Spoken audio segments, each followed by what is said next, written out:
What is going on, everybody? It's your boy, that cheesy YouTube intro that everybody does. But today we're just going to be bringing you a good old-fashioned tech review, as I'm known for those, particularly. We're trying out a couple new things on the channel, trying out some new shit. We're going to see if this sticks, see how it works. Liking it so far. Buying things is fun, as I would assume most of you know. Today we're trying to check out this. Oh, just almost broke the keyboard. Check out this new keyboard called the Ducky 1-2 Mini. It's not really that new. Everybody fucking uses it, but I thought I'd put my dice in the floor. It's a common saying. All right, now we're gonna shake the screen a couple times while trying to flip this thing over to figure out how you open it. There we go. Who's a good boy? That's weird. I'm talking to the third person. All right. First, when you open the package, you got this nice little dust cover, which would come in handy if I traveled or went outside the house, as most of us are very familiar with. So we won't be needing that. Then it comes with this really weirdly textured plastic thing around it. I couldn't tell you how it's textured. It's like a softishness. I don't know.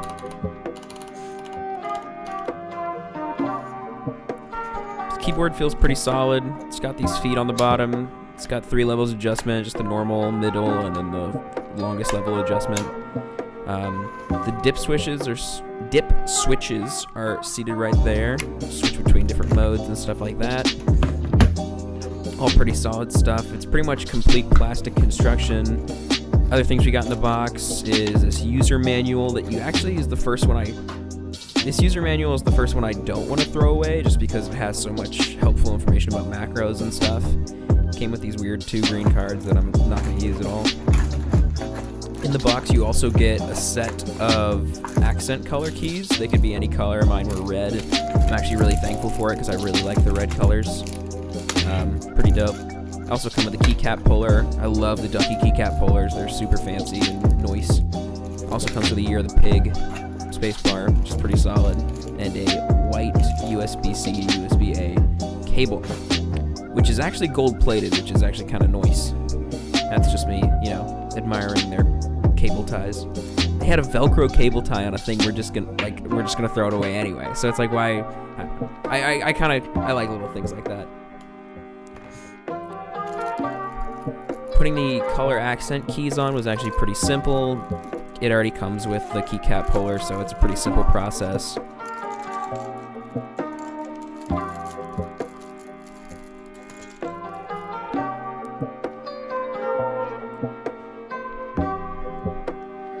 Now, this is a video of me struggling for a couple minutes to figure out what an enter key is, as well as put a couple keys inside and upside down. So, enjoy that. I will leave that to you. But this keyboard feels super solid. My last keyboard was the Cougar, which you'll see in a couple minutes here. It had Cherry MX Reds. Yeah. Red switches are alright. I just didn't like the feel of them over time. They just kind of fatigued the fingers. It's my old setup. It's not really old. I still have it. I'm not sure why I said old. It's the old keyboard. It's from this weird German manufacturer that really no one's ever heard of. I got it at PAX East 3 years ago. It was time for an upgrade, so I thought this was a good opportunity to make a video out of something. I'm gonna have a lot more on the way. I have these Sennheiser headphones that I'm really excited about, as well as a couple other monitors and shit like that I definitely want to put out some reviews for. One thing I can't overstate for this keyboard is the RGB is fucking phenomenal. You can see it from just right here, in all the B-roll clips. It's just ridiculous. Whew! Thing is, I wish the Joker set that I bought for this keyboard was double shine or shine through, because right now they're PBT and they're double shot, but they don't shine the RGB through. They shine from the base plate, which is white. Ducky makes the base plates white even on the black sets. Mine's pure white. But you can see there, just look at good lord, that RGB is ridiculously good. But you can see on the last letters, they were glowing and these ones aren't. I kind of made a sacrifice just because I love how this keycap set looks. One thing that did have me a little bit worried at first was how wiggly the delete and return key were on the right side of the keyboard. You can see in these little videos they're wiggling a little bit. They're not the worst stabilizers I've ever seen. They're probably like the top 3 best, but I mean the spacebar was phenomenal. Like it didn't even budge even a little bit. But the delete was weirdly enough super. It was, I don't know. It was wiggly. It wasn't nearly as wiggly as my last keyboard. So already there, it's an improvement. So I'm not even gonna knock them for it. Totally fine. In use, I didn't think it would be too much of a difference when you're gaming, just because the reds and the browns, I mean, they're different switches, but they're all from the same manufacturer, they're similar types. I just thought they'd be pretty much the same.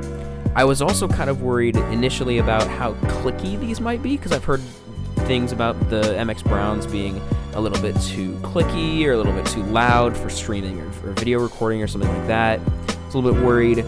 After trying them, I have had no problems. We'll see in the future if it becomes a problem, but so far, all seems well. Other than that, I really have nothing negative to say about this keyboard.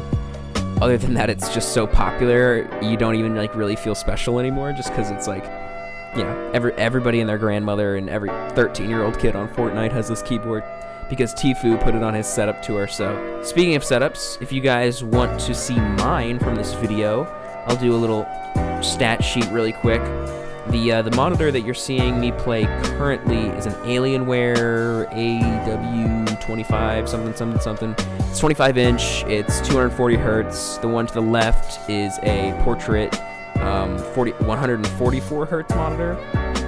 If you guys would like me to review either of those, the Alienware was I think right around 300, and the 144 hertz Asus was, I believe, like $160. I got it on like Black Friday.